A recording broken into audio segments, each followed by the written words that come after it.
Bienvenidos una vez más a un nuevo podcast del Instituto de Ciencias y Culturas Indígenas, ICSI.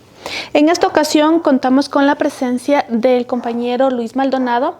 Le hemos hecho la cordial invitación reconociendo su trayectoria y su conocimiento dentro de este tema que es la cosmovisión andina. Le hacemos la cordial bienvenida, le agradecemos por haber aceptado nuestra invitación a este podcast. Muchas gracias. Estar con ustedes, apoyar la iniciativa que están impulsando y por otro lado, a través de ustedes poder llegar a la gente en general no interesada sobre este tema. Sí, muchas gracias, compañero. Bueno, en general la cosmovisión, ¿no es cierto? Entendemos que es como esta forma de ver el mundo, la forma en la que nos relacionamos con todo el universo, el cosmos, digamos. Entonces queremos saber qué es lo que se caracteriza, qué es lo que diferencia la cosmovisión andina y cuáles serían los principios fundamentales de este tema.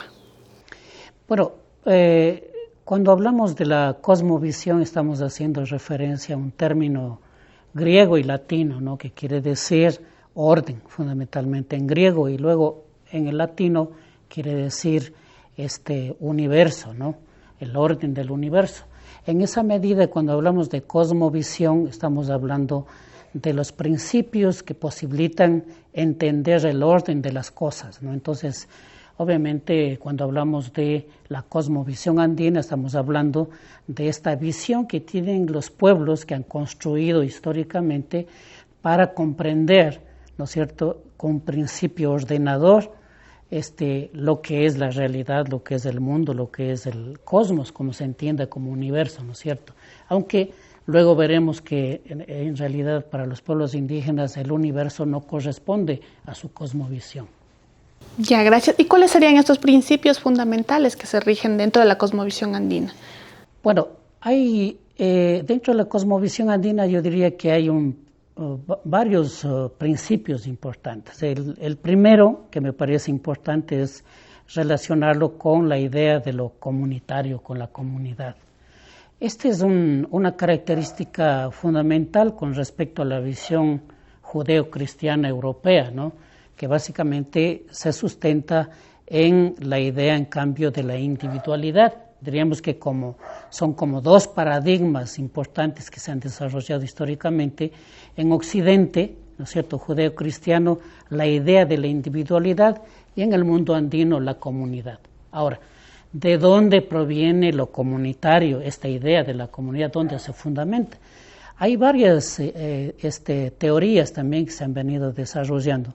La una tiene que ver con la geografía que tenemos en los Andes, ¿no?, que es irregular, que se establece por esa irregularidad, digamos, distintos pisos ecológicos. En el piso de abajo no se puede dar los productos de arriba, entonces hay que complementarse con lo que está arriba. Pero como está poblado, tiene que haber una relación, ¿no es cierto?, reconociendo que hay una diversidad ecológica, cultural, tiene que haber una complementación para poder resolver los problemas de subsistencia. Entonces, esto ha generado una visión muy distinta, ¿no es cierto?, mientras en Occidente la idea del otro es de subordinarlo, de subyugarlo. En el ámbito andino, en cambio, es el de complementarse para poder resolver los problemas. Entonces, ahí tenemos ya dos conceptos fundamentales, ¿no es cierto?, el reconocimiento de la diversidad y la necesidad de complementarse. Ahora, también todos los pueblos han tenido como un referente lo que pasa en el cielo, diríamos, ¿no?, en la parte de arriba. Y, por ejemplo, Occidente, uno de las estrellas que guían y determinan también la forma de ver las cosas es precisamente la estrella polar, que es una, ¿no es cierto? Mientras que en el hemisferio sur tenemos como referente lo que se llama la constelación de las 4 estrellas, ¿no?, o la chacana, como lo conocemos en quichua. Y entonces esto también determina que no hay un solo referente, sino varios. Y de ahí deviene el tema relacionado a que la forma como entendemos las cosas, por ejemplo, en el campo de lo andino, es que partimos de la idea de que hay una paridad, una complementación, ¿no es cierto? Por eso todo lo que existe es establecer una relación de pareamiento, que es lo que se ha denominado filosóficamente.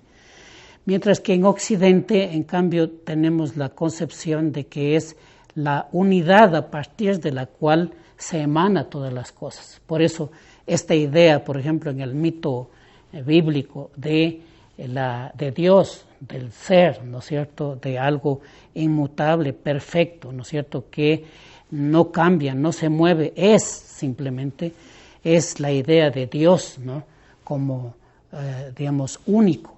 Y tiene la capacidad de emanarse, es decir, en términos actuales diríamos, de clonarse, ¿no es cierto?, y crear algo.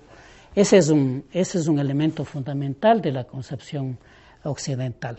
Mientras que en el mundo andino, todos los mitos, no solamente a nivel de los Andes, sino de todos los pueblos indígenas, los mitos fundacionales dicen que los dioses se juntan, hacen consejo y crean, ¿no? Entonces, no es que hay una sola entidad que emana, sino que hay fundamentalmente 2 o 3 o 4 o varios que intervienen para poder crear. Entonces, lo sagrado no es la unidad, el ser, Dios, sino es la relación de los entes. Por eso se genera como un paradigma la comunidad, porque la comunidad no es, digamos, es más bien dicho un tejido de relaciones, y esas relaciones es lo que posibilita lo sagrado. Mientras que en Occidente lo sagrado no es las relaciones, es el ser, es Dios, ¿no es cierto? Ahora, todo esto también genera formas, actitudes éticas de ver el mundo, ¿no? Por ejemplo, Occidente, Dios crea a imagen y semejanza suyo al hombre, entonces, pero en la medida que crea, está subordinado a él, y no es perfecto como él, sino es imperfecto, ¿no es cierto? Y la mujer es creada de la costilla del hombre, es decir, si es un clon, ¿no es cierto?, se ha clonado del clon y por tanto es mucho más imperfecto. Entonces, de eso se deriva también toda una forma de ver socialmente, ¿no es cierto?, la existencia de las personas, ¿no? De ahí devienen ya la creación de los seres vivos y de las cosas, ¿no es cierto?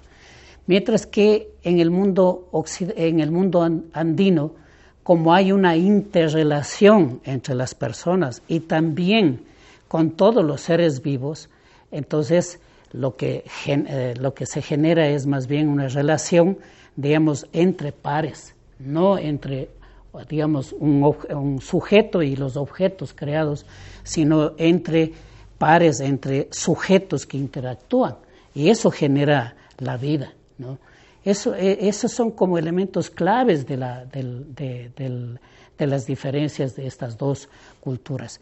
Por eso podemos concluir desde la cosmovisión, ¿no es cierto?, que si el principio ordenador de todo en el mundo occidental judeo-cristiano es Dios, el ser o la idea, ¿no es cierto?, entonces genera al individuo, ¿no es cierto?, como actor, como sujeto, y por tanto, diríamos, su visión de las cosas es el universo, porque el eje ordenador, el principio ordenador de todo para comprender la realidad es el uno, por eso es universo. Mientras que para las culturas indígenas, ¿no es cierto?, como parte de la paridad o de la multiplicidad, entonces podríamos denominar a la visión cosmológica, ¿no es cierto?, andina, como pariverso o multiverso, ¿no? Entonces, estas serían como las características fundamentales, ¿no? Gracias. Entonces podemos entender, ¿no?, que los principios fundamentales de la cosmovisión indígena serían la dualidad, la complementariedad, la forma de relacionarse, ¿no es cierto?, entre seres iguales, decimos, ¿no? Entonces, entrando en ese tema de la relación entre seres iguales, quisiera saber sobre la relación del ser humano, el hombre, o el runa, podemos decirlo, ¿no?, desde el concepto quichua, con la naturaleza o la Pachamama. ¿Cuál sería este tipo de relación y cómo esta relación interviene en la vida cotidiana de las comunidades? Ya, partamos de un tema, creo que es muy importante desde un punto de vista, llamémosle filosófico, ¿no es cierto? Aunque siempre estamos hablando en términos occidentales, ¿no? Algunos, incluso para un poco suavizar esta idea, lo han comenzado a llamar como la Pachasofía, por decir algo, ¿no? Es decir, una mezcla de un principio, digamos, de una concepción fundamental de espacio-tiempo, que es Pacha, ¿no es cierto?, con Sofía, que sería el conocimiento, ¿no? Entonces, pero para mí, digamos, es importante por eso utilizar adecuadamente los términos. En el mundo occidental, la dualidad, ¿no es cierto?, es, digamos, lo que genera el uno. Es decir, 1 más 1 es simplemente el 1, ¿no es cierto?, que es el mismo 1, ¿no es cierto?, y se genera en 2. Es un principio matemático. En la cultura andina no hay 1 más 1. O sea, son 2 entidades diferentes, no se deriva de la unidad. Son 2 entidades que intervienen, entonces por eso son sujetos, ¿no? Entonces, no hablaríamos de una dualidad, sino de una paridad, ¿no?, que sería el concepto adecuado. Ahora, obviamente, estas formas, ¿no es cierto?, de concepción tienen implicaciones en todos los órdenes. Voy a poner algunos ejemplos. En el caso del mundo occidental, como partimos de esta idea de la unidad y de esta relación vertical jerarquizada, se supone que hay entonces personas o hay instituciones únicas que tienen el dominio sobre diferentes áreas. Por decir algo, por ejemplo, el tema de la justicia, ¿no es cierto?, ¿por quién es administrada? Por un juez. Se supone que el juez es el que tiene la capacidad del conocimiento sobre las leyes y ¿no es cierto?, tiene, por tanto, esa cualidad de poder juzgar, ¿no? Porque la idea, ¿no es cierto?, de esto es que uno puede acumular el conocimiento solo, procesarlo y luego socializarlo con el resto. Mientras que digamos, en el mundo indígena, ¿no es cierto?, no hay un experto en el tema. El proceso, por ejemplo, de justicia, la entidad que procesa justicia no es el dirigente, ¿no es cierto?, que se pone al frente, es la comunidad la que resuelve el problema. El dirigente es un facilitador, eso sí, pero no es el que juzga es la comunidad, porque la comunidad es posible es posible juzgar en la medida en que todos contribuyen a la comprensión del problema, a la valoración de ese problema y también en la forma como esto debe resolverse. Entonces no hay una especialidad, ¿no es cierto? Lo mismo pasa, por ejemplo, con la idea, digamos, de gobierno, por ejemplo. Es impensable en Occidente que pueda haber, digamos, una estructura de poder, digamos, con 2 o 3 cabezas. Decimos, una sola es la que debe ponerse al frente. De lo contrario, es imposible manejar las cosas. Y es curioso, por ejemplo, que en el caso andino particularmente, por ejemplo, el Tahuantinsuyo es un sistema político, administrativo, jurídico, que lo que hace es ser una articulación de los 4 lados del mundo. Y por tanto, el gobierno no era solamente un inca, eran 2 incas o 4 incas inclusive. donde los roles de los incas y de las collas estaban claramente establecidos, es decir, había una relación de la administración del poder de una manera más horizontal. Entonces, esto es lo que podemos hacer referencia al pasado. Pero en la actualidad, por ejemplo, vemos también las formas, ¿no? de trabajo, de economía, inclusive basadas en las relaciones de reciprocidad. ¿Esto qué quiere decir? La práctica de dar para recibir y de recibir para dar. Y esto no es algo que ha desaparecido, o sea, la mayoría de nuestras economías se basan en esa praxis. Es decir, yo tengo una hectárea de tierra, no puedo cultivar solo, ¿y qué hago? Una minga, ¿no es cierto? Pero si todos me ayudaron, en la próxima ocasión que le toca al vecino, yo tengo también que contribuir. Y así en todas las cosas. Entonces, ese es un elemento, digamos, fundamental. Por decir algo, vamos a hacer una fiesta en mi familia, ¿no es cierto? Y lo hago por 2 o 3 días, abierta para toda la comunidad, ¿no es cierto? De día y de noche, y en abundancia. ¿Cómo es posible que yo pueda hacer una cosa así? ¿No es cierto? Mientras en la ciudad, una persona, por más dinero que sea, pues hará por unas horas y con invitados limitados. En cambio, la comunidad es abierta totalmente. ¿Cómo es posible eso? Por la práctica de la reciprocidad. Porque yo, ¿no es cierto?, recibí de una familia y tengo que devolver, ¿no es cierto? Entonces, esa es la reciprocidad, el randi, como decimos, ¿no? Entonces, son instituciones que están vigentes. Veamos el tema del conocimiento, ¿no? En el mundo occidental, el conocimiento se desarrolla a partir de la creación de ideas, de teorías. Entonces, por ejemplo, cuando nosotros vamos al colegio o a la universidad, ¿qué nos hacen? Hacer una tesis, es decir, es un supuesto teórico que yo debo armar para acercarme al conocimiento de la realidad. Entonces, cuando contrasto con la realidad, veo si la teoría sirve o no sirve, ¿no es cierto? O a veces incluso fuerzo a la realidad para que se adapte a la teoría. Vean ustedes, o sea, es una cosa abstracta, ¿no? Mientras que en el mundo de los pueblos indígenas, particularmente andino, hay una figura que se llama Ilawi, que están juntos, ¿no es cierto?, una pareja, hombre-mujer de espaldas, contemplando el horizonte. Es interesante, además enroscados la pareja por una serpiente bicéfala, es decir, de 2 cabezas. ¿Qué está representando eso? Es interesante porque, miren, porque nuestro pensamiento es un pensamiento concreto, ¿no? Entonces, ¿qué es lo que está representando esa imagen? Primero que yo solo puedo ver los 160 grados del horizonte, ¿no?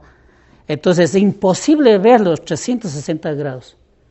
Pero si los dos, ¿no es cierto?, nos juntamos y contemplamos el horizonte, imagínense, podemos ver los 360 grados. Pero si hay más personas que se juntan, de ahí lo comunitario, ¿no es cierto?, como espacio de conocimiento, no como espacio pedagógico de construcción del pensamiento, mientras más aportes hay, más podemos acercarnos al conocimiento de la realidad. Entonces, como ven, o sea, la cosmovisión, ¿no es cierto?, o sea, es determinante en nuestras formas de vida, ¿no?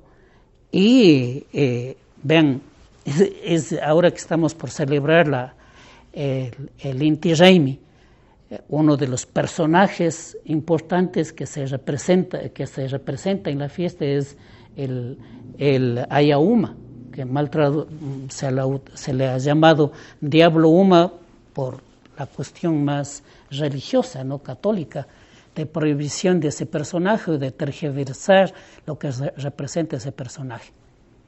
Pero, ¿qué es el Ayauma?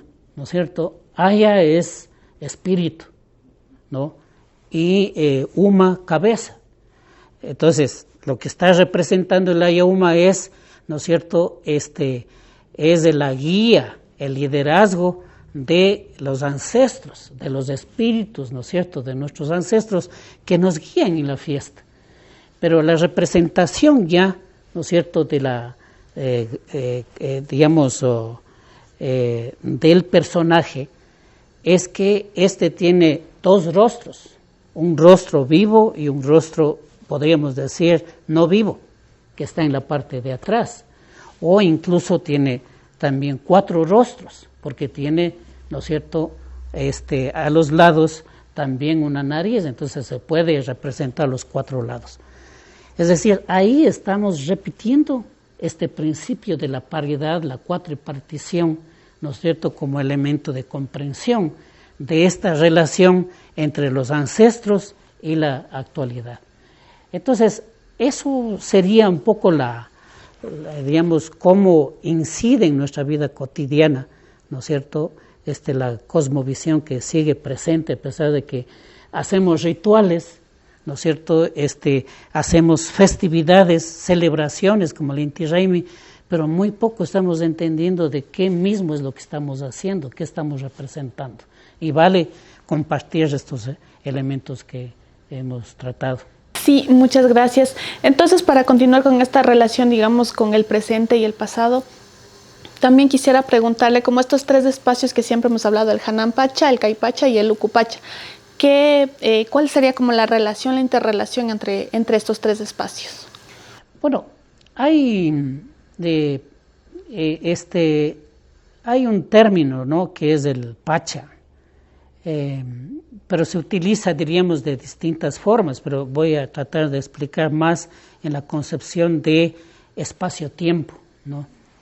Es curioso que, vean, cuando estamos hablando en español, hacemos la diferencia, espacio y tiempo, ¿no es cierto?, como 2 entidades separadas, pero en el quichua estamos, en la misma lengua, estamos uniendo esos 2 espacios porque o esos 2 elementos, porque son inseparables, ¿no? Entonces, cuando hablamos de Pacha, estamos hablando de nuevamente el tema de la paridad, porque Pa, ¿no es cierto?, en el antiguo quichua, en el aymara y en el puquina, que son los 3 idiomas importantes de nuestra región, quiere decir 2, ¿no? Y cha vendría de chaca, o puente, o espacio de relación. Entonces es la relación de estas 2 entidades, de eso es Pache, ¿ya? Entonces, obviamente, cuando se habla del Hanan Pacha, se está poniendo énfasis en el nivel, ¿no es cierto?, de espacio y tiempo externo, ¿no? Es decir, de lo que va a ser, de lo que se va a crear.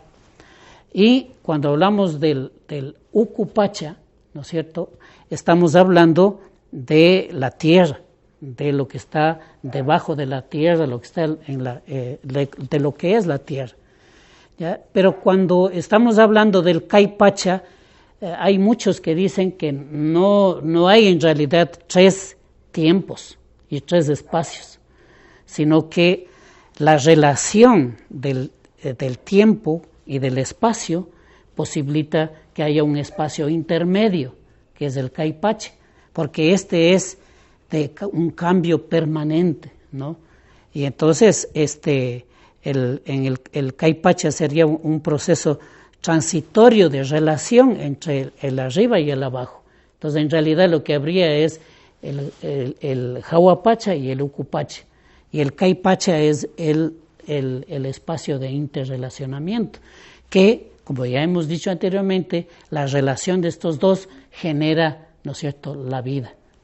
Entonces estos serían los 3 espacios, pero esto no se queda solamente en la comprensión de que hay un arriba, un abajo y el espacio en el que uno está, el ser humano está, porque, bueno, eso no es ninguna novedad.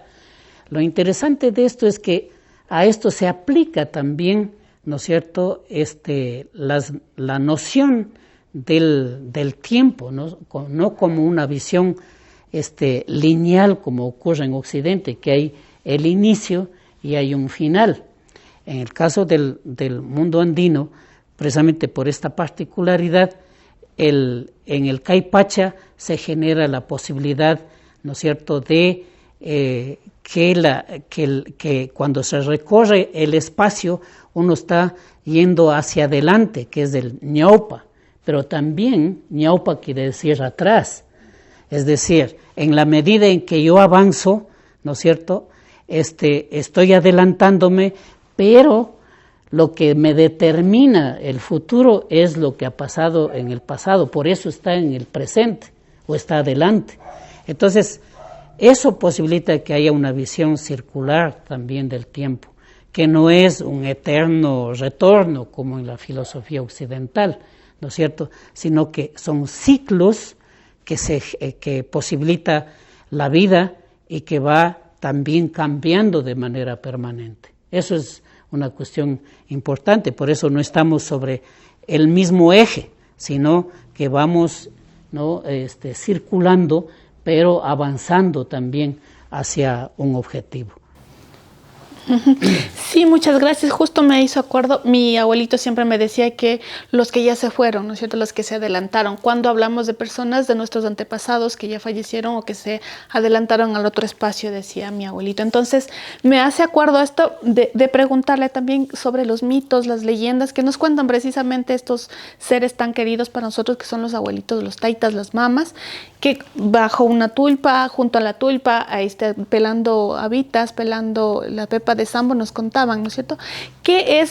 ¿Cuán importante son estos mitos y estas leyendas para conservar justamente la cosmovisión andina y no se pierda en el paso de las generaciones? Bueno, el mito es un recurso, diríamos, ¿no es cierto?, humano, racional, ¿no?, pero a diferencia de lo abstracto del pensamiento occidental, en el mundo andino es parte de lo concreto, ¿no? Entonces, en esa medida, lo que posibilita es, o lo que busca es dar una explicación a los fenómenos, digamos, de la naturaleza, las condiciones en las que vivimos, etcétera. Entonces, no es un cuento, no es algo falso, es una forma de expresar.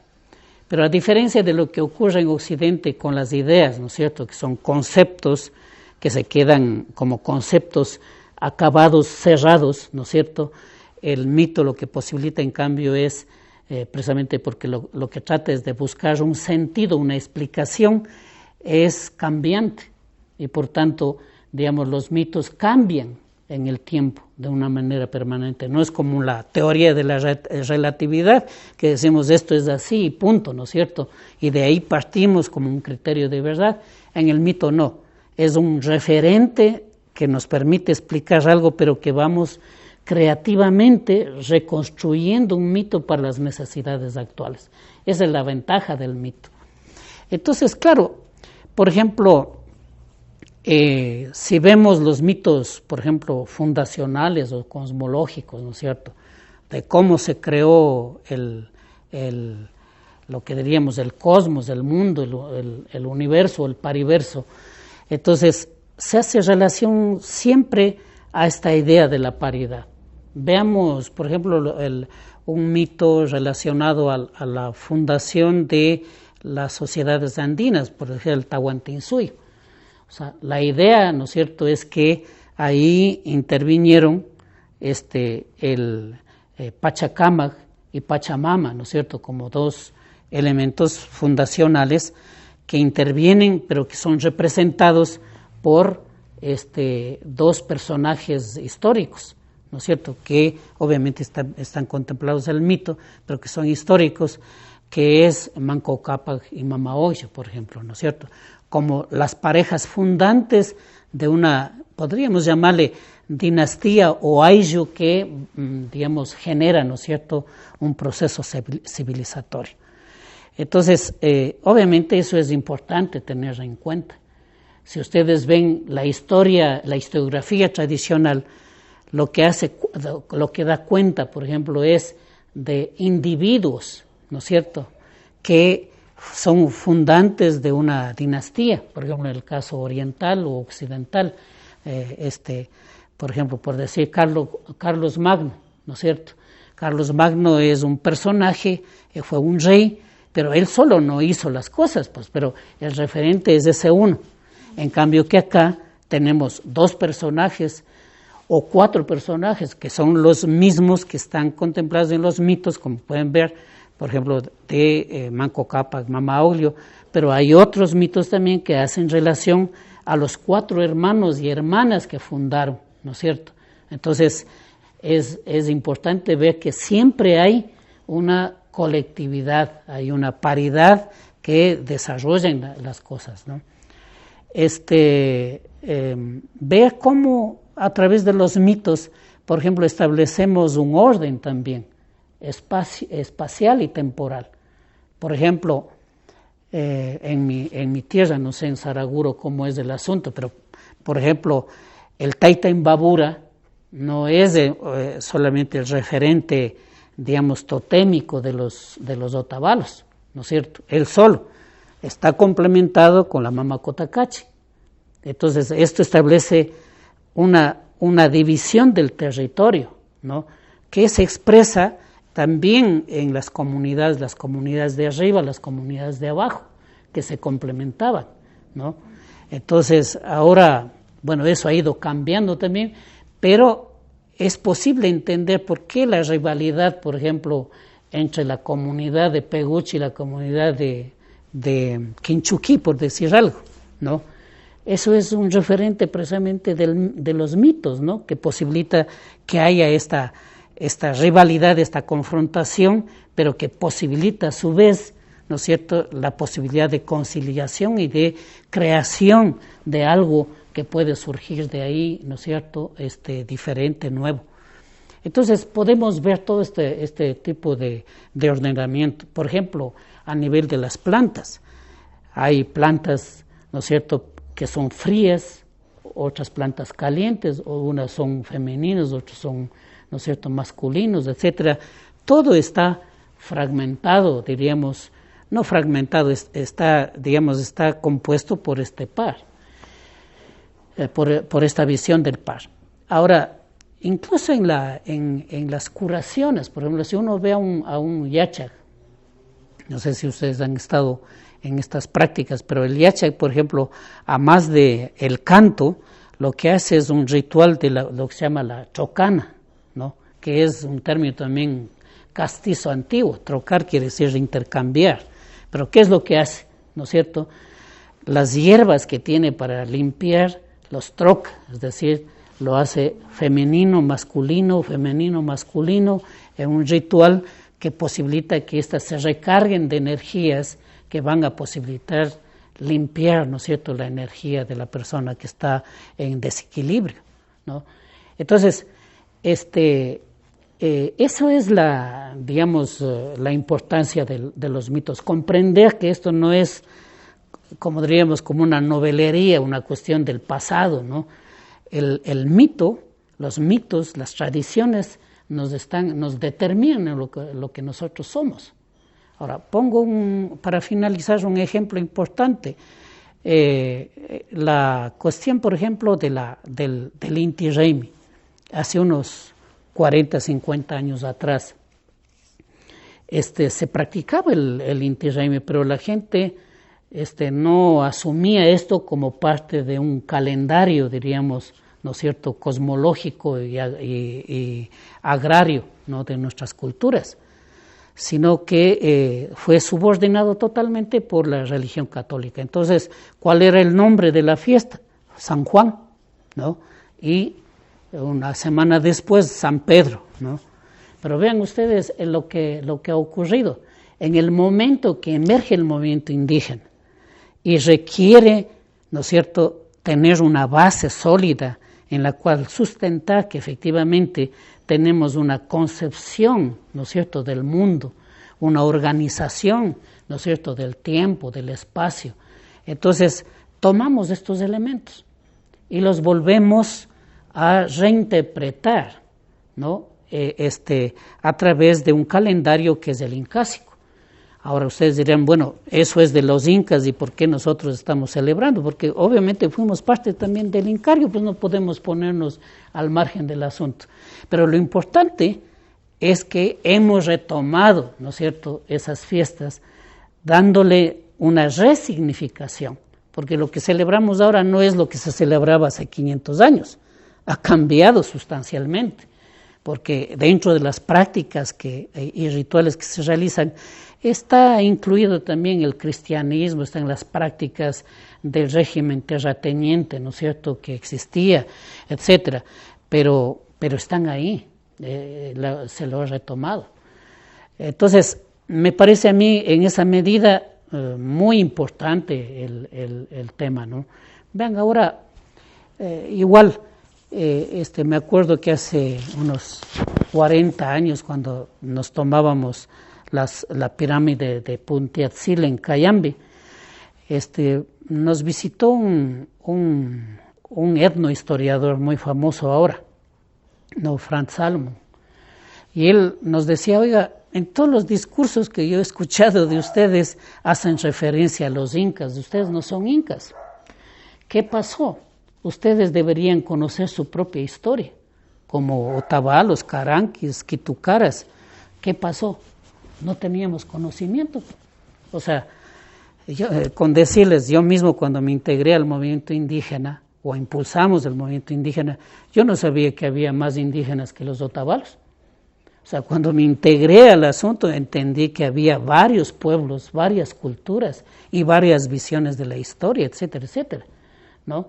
Pero lo importante es que ahora estamos en posibilidad, a partir de esos elementos, ¿no es cierto?, que hemos hablado, de ir reconstruyendo, de ir recreando estos elementos de la cosmovisión para darle un sustento a lo que debería ser algo nuevo, porque no estamos nosotros, y esto es una característica importante que tenemos que señalar, nosotros no estamos planteando una integración al sistema capitalista, porque estamos viendo que el sistema capitalista ha fracasado, no están dando las soluciones que nos habían ofrecido, ¿no es cierto?, con otro mito que en la actualidad tenemos, que es el mito del desarrollo, como oferta, ¿no es cierto?, de lo que debía hacerse, o de lo que debía lograrse con el capitalismo.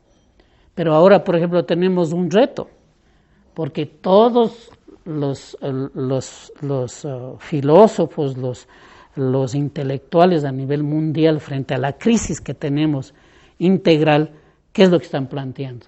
¿No es cierto? Una referencia en el mundo indígena. Entonces nos dicen, bueno, las formas de vida de los pueblos indígenas son una alternativa para salir de la crisis que está viviendo el capitalismo. Entonces sería errático de nuestra parte, ¿no es cierto?, aspirar a fortalecer el capitalismo y no buscar alternativas y soluciones a partir de nuestras formas de vida que el mundo está viendo como alternativas. Ahí está el reto, ¿no?, de la juventud. Claro, sí, muy importante este reto de hablar de que hay otro concepto de desarrollo diferente al occidental. Retomando el tema de los ritos, las ritualidades, ¿no es cierto?, que son también otro eje fundamental propio de los pueblos. Usted estaba también hablando del tema de que estos ritos se complementan también con el calendario agrícola, con el calendario incaico. Entonces quisiera que nos comparta un poco sobre este tema de las ritualidades con precisamente que se ligan con el calendario agrícola, porque yo he mirado, ¿no? Se me hace como bastante importante, digamos, rescatar que, digamos, en el norte la fiesta como más representativa, más grande sería del Inti Raymi, ¿no es cierto? Nosotros en Saraguro, igual nosotros hemos como reconstruido este tema y para nosotros ahora es el Capac Raymi, ¿no es cierto? Es el tema como más fuerte que se celebra. ¿Por qué se hace habría como esta distinción, ¿no?, entre los pueblos de que cada uno tendría como su fiesta más representativa? Bueno, hay muchas formas de explicar el asunto, que son hipótesis, diríamos, ¿no?, utilizando los términos científicos, pero que pueden lograr explicar el asunto. A ver, lo primero, como empecé diciendo, es que tenemos que tomar en cuenta que muchas de nuestras tradiciones, ¿no es cierto?, si bien es cierto que tenemos una herencia milenaria cultural, pero también de 500 años de colonialismo, ¿no?, religioso, político, económico, etcétera, ¿no es cierto? Entonces, eso tenemos que tener primero claro. En segundo lugar, nosotros somos producto en concreto de una influencia tanto del Incario, ¿no es cierto?, por imposición y, digamos, en el siglo pasado por voluntad propia, por necesidad de tomar algo que le dé sustento a nuestro proyecto político. Entonces, eso por otro lado. Y por el otro es la religión, ¿no? ¿Y qué religión es la que practicamos? El catolicismo, lo católico. Y lo católico es occidental. Y esto quiero subrayarlo para que entendamos. Mire, a ver, digamos, todas las culturas en el mundo han sido solares, ¿ya? Y por eso, por ejemplo, cuando utilizamos para explicar esto los términos occidentales, decimos hay solsticios y hay equinoccios, ¿no es cierto? ¿Cuáles son los solsticios? ¿No? Es cuando el sol, eso quiere decir en latín, ¿no es cierto?, sol quieto, solsticio, es el sol quieto, ¿no? Y esto ocurre cuando la Tierra, en su movimiento de traslación, llega al extremo de su recorrido, digamos que es como una elíptica, ¿no es cierto?, llega al extremo, por decir algo, norte o al extremo sur, ¿no? Y demora, al dar la vuelta en el extremo, demora 3 días. Y por eso es que el sol se queda quieto, porque si uno mira el sol, ¿no es cierto?, desde la Tierra, y tiene como referente la cordillera, va a ver que todos los días el sol se mueve, un poquito, ¿ya? Pero esos 3 días de los 2 solsticios, por eso el sol quieto, se queda 3 días en el mismo sitio, porque se demora en dar la vuelta. A eso se denomina los solsticios, ¿ya? Y hay, para los 2 hemisferios, norte y sur, hay, ¿no es cierto?, invierno. Cuando está en invierno arriba, en el norte, por decirlo de alguna manera, en el sur es verano, ¿no es cierto? Y cuando el sol se alinea con la línea ecuatorial, se denomina, ¿no es cierto?, los equinoccios. ¿Por qué? Porque equinoccio quiere decir, ¿no es cierto?, día y noche iguales, ¿ya? Por eso es un momento también muy especial. ¿Ya? Pero este fenómeno no solo podemos ver al extremo norte y al extremo sur, ¿ya? Entonces, no ocurre lo mismo en la línea ecuatorial donde estamos nosotros, ¿ya? Y claro, entonces, ¿cómo nos explicamos, por ejemplo, que vamos a celebrar supuestamente en junio la fiesta, ¿no es cierto?, del Inti Raymi, que es el solsticio de verano, ¿ya? Y es porque junio, verano, está en el norte, en el sur está en invierno, ¿no? Entonces vean ustedes, hay como una contradicción, porque nosotros en junio estamos empezando el verano, pero se supone que estamos celebrando el solsticio de invierno. Entonces, esto es por la influencia incásica. Y, en cambio, el solsticio de diciembre, ¿no es cierto?, es el solsticio de invierno, en realidad, en el sur, ¿ya? A ver, ¿estoy bien? ¿Estoy hablando bien? No, de verano, perdón, en el sur, ¿ya? Invierno en el norte, obviamente, diciembre, ¿no es cierto? Entonces, ¿qué es lo que ocurre? Ahí vienen todos los mitos también que explican el asunto. En el invierno, el día apenas sale el sol en el hemisferio sur, al extremo del hemisferio sur. Por eso se dice que el sol llega a morir, se queda quieto los 3 días y luego vuelve a moverse, es decir, vuelve a nacer, ¿ya?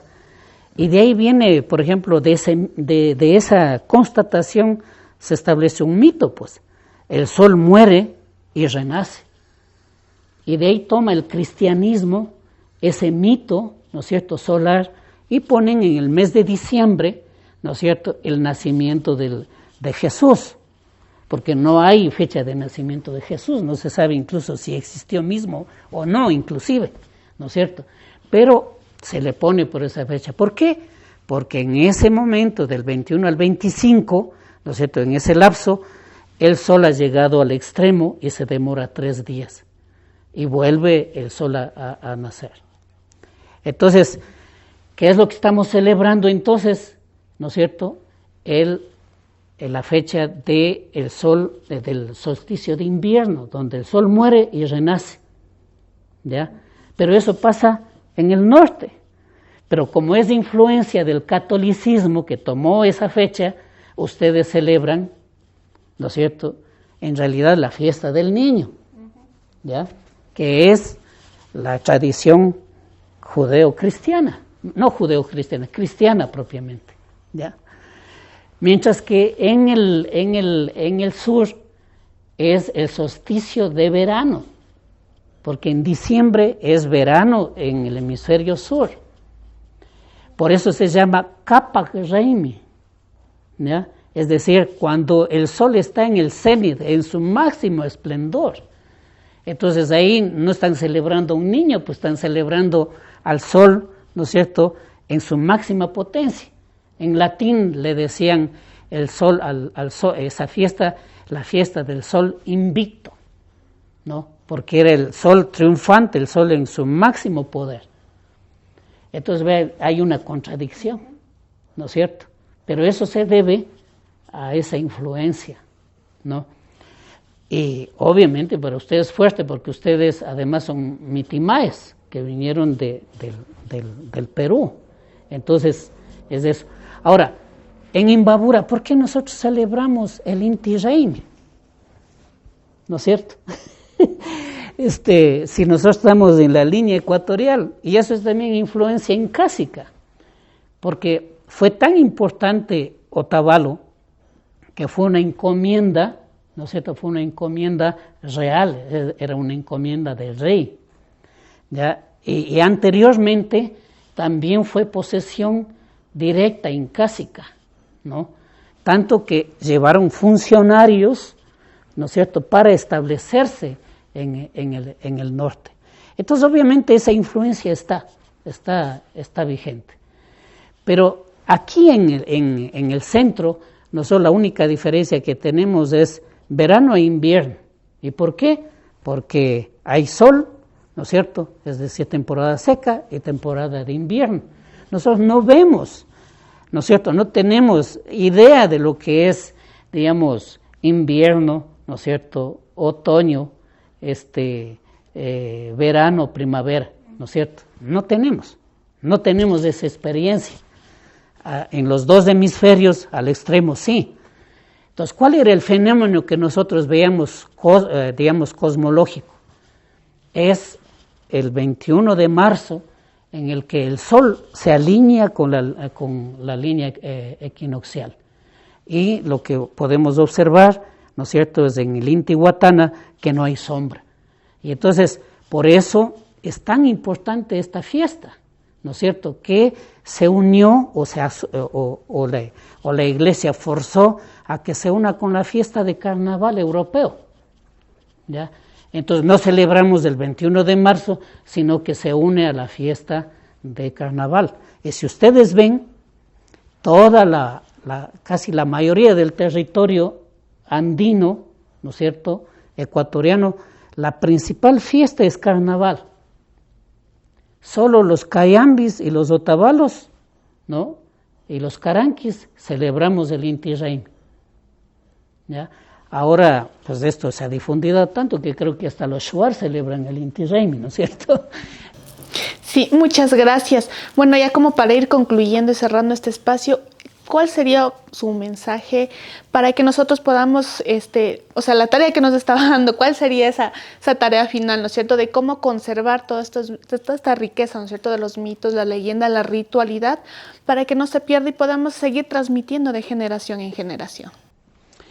Bueno, para mí lo primero es que los mitos no solamente, o incluso originalmente no fueron solo narraciones, fueron prácticas concretas. Por eso cuando hablamos de los mitos, tenemos que ver que el mito siempre está relacionado con los símbolos, ¿no? Entonces, tenemos que hacer un esfuerzo, por un lado, por recuperar y volver a reinterpretar los mitos, ¿no? Hay varios trabajos que se han realizado en la década de los 80, inclusive una parte de los 90, pero en la actualidad muy poca gente está dedicada al tema. En realidad es muy pocas personas. Incluso ahora vi con sorpresa que una de las instituciones que apoyaron mucho este proceso, como la Universidad Católica, ahora todo lo que es ciencias humanas están ya cerrando, ¿no? Entonces imagínense qué es lo que, incluso a nivel de lo que es la academia, que ya no se preocupen de estos temas desde una preocupación. Pero hay que hacer nosotros mismos ese esfuerzo, ¿no? Lo otro es que me parece a mí que es importante retomar las reflexiones en función de los mitos, ¿no? Digamos, hoy más que nunca lo que se establece es que precisamente la ciencia mismo parte de los mitos. La diferencia es que hay un proceso de sistematización y fundamentación racional de esos mitos, ¿no es cierto?, de manera cualitativa, ¿no? Entonces, ahora, por ejemplo, se está pensando en que a través de los saberes, de los conocimientos indígenas se puede construir ciencia. Eso es posible. Creo que es un reto que está ahí también, ¿no? Y finalmente, yo creo que debemos hacer dos cosas, ¿no? Uno, volver hacia los mayores. En la actualidad se desprecia, incluso en la política, los mayores, como que, digamos, las contribuciones que han hecho los mayores no sirviera de nada. Creo que hay que volver a retomar eso, a valorar. Vean, Occidente mismo, eso hay que tomar como ejemplo. Todo el aporte griego, el aporte romano, se le echó al tarro de la basura cuando inició todo el cristianismo en Europa, ¿no? A eso se llama la Edad Media. Y luego se generó, ya con la emergencia de los comerciantes, la burguesía, ¿no es cierto?, se comenzó a hablar de un renacimiento. O sea, se volvió a tomar todo el pensamiento griego, ¿no es cierto?, y latino fundamentalmente en lo que es las leyes, para hacer lo que ahora es la cultura occidental. Nosotros, ¿qué estamos retomando de lo nuestro de manera seria? ¿No es cierto? Este renacimiento andino del que estamos hablando, ¿cómo se está fundamentando? No solamente es bailar el Inti Raymi o el Kappa Raymi, etcétera, ¿no es cierto? Es que en realidad debemos profundizar con seriedad para poder generar un pensamiento sólido que nos pueda proyectar hacia el futuro, a más del reto que nos está imponiendo el mundo mismo, ¿no es cierto?, con respecto a lo que es nuestra cultura. Sí, muchísimas gracias. Entonces nos quedamos con este importante mensaje de fomentar este renacimiento andino, de mantener, de recuperar todos estos conceptos que hoy nos ha hecho el favor de compartir con nosotros. Muchísimas gracias una vez más. Y también invitamos a quienes nos escuchan que nos sigan en nuestras redes sociales y nuestra página web. Muchas gracias. Gracias también. ICSI, Instituto de Ciencias y Culturas Indígenas, Amauta Runacunapac, Yachay.